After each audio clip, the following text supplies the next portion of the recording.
My wife Wendy and I met through friends 7 years ago.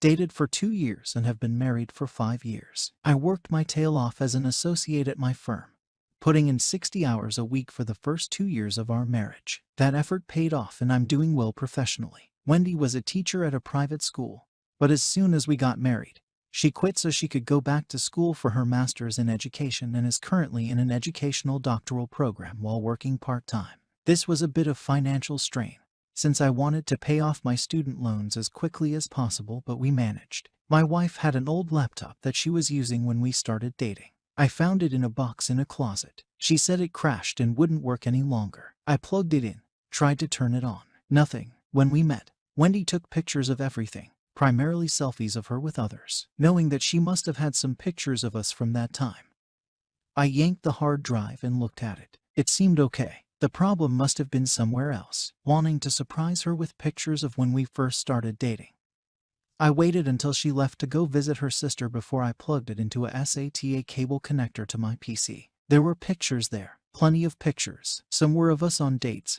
laughing, smiling. They brought back some good memories. But there were also others of her with different people. One person in particular I remembered. His name was Bob and Wendy had dated him before me. There were lots of pictures of her and Bob. I wanted to grab only our pictures, so I thought the easiest way would be to organize them by date, figuring the latest pictures would be of only us. But when I clicked them by date, a lot of her pictures with Bob were jumbled up with pictures of us. I began to open the pictures one by one and noticed that in a few of her pictures with Bob, where they were cuddling and kissing, she was wearing a necklace, locket that I had given her as a birthday present in the second year we were dating. I had to borrow the money from my brother to buy it. I looked at the dates on the pictures and a pattern emerged. On the days and weekends when school required my undivided attention, the times when she went to her mother's house or her sister's house to give me peace and quiet, she was meeting up with Bob behind my back. I was furious. It felt like fire ants were chewing on my brain,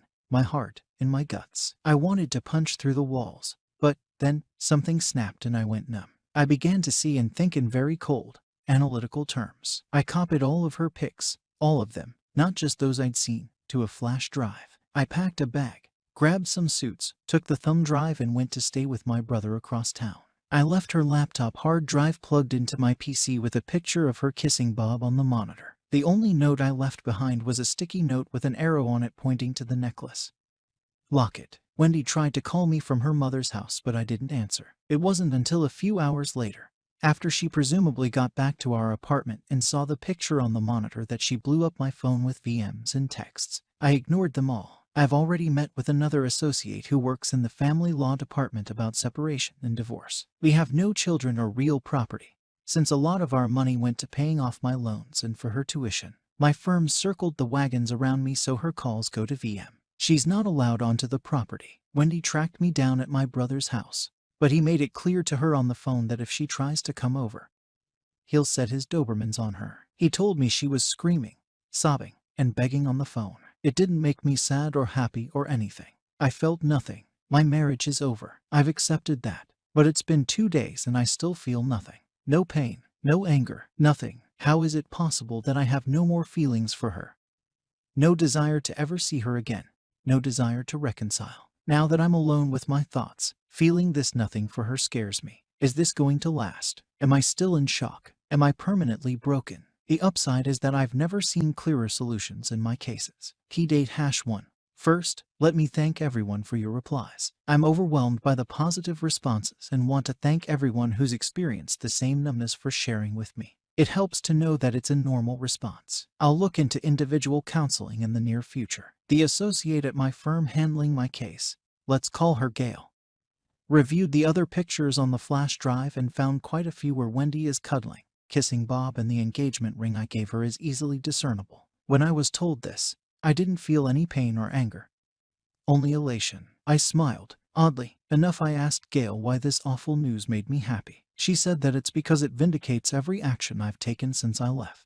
I've been NC with Wendy and all communications have been through Gail, except for her family and friends who mistakenly think my brother and his wife will be a sympathetic ear. Gail's already prepared a separation agreement and scheduled a meeting with Wendy on Thursday afternoon.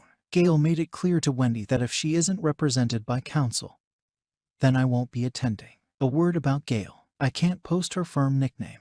But let's just say if you think Pit Viper, you'd get the right idea. I'm glad she's on my side. We'll be filing the petition for divorce shortly. Gail believes any spousal support will be minimal and end quickly. The only significant asset we have is the account with our savings for a down payment on a house.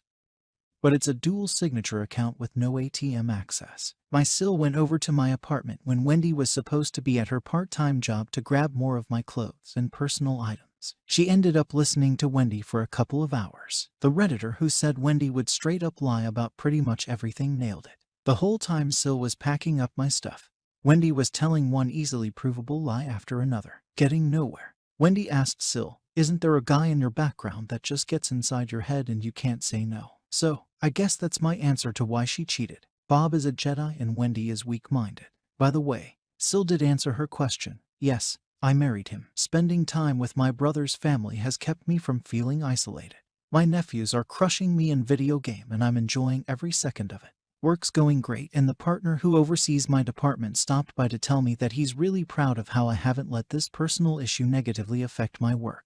Well, that's it for now. Thank you to everyone that replied with supportive posts. I can't explain how much it helps to know I'm not the only one to go through something like this or the apathy I feel toward my STBX.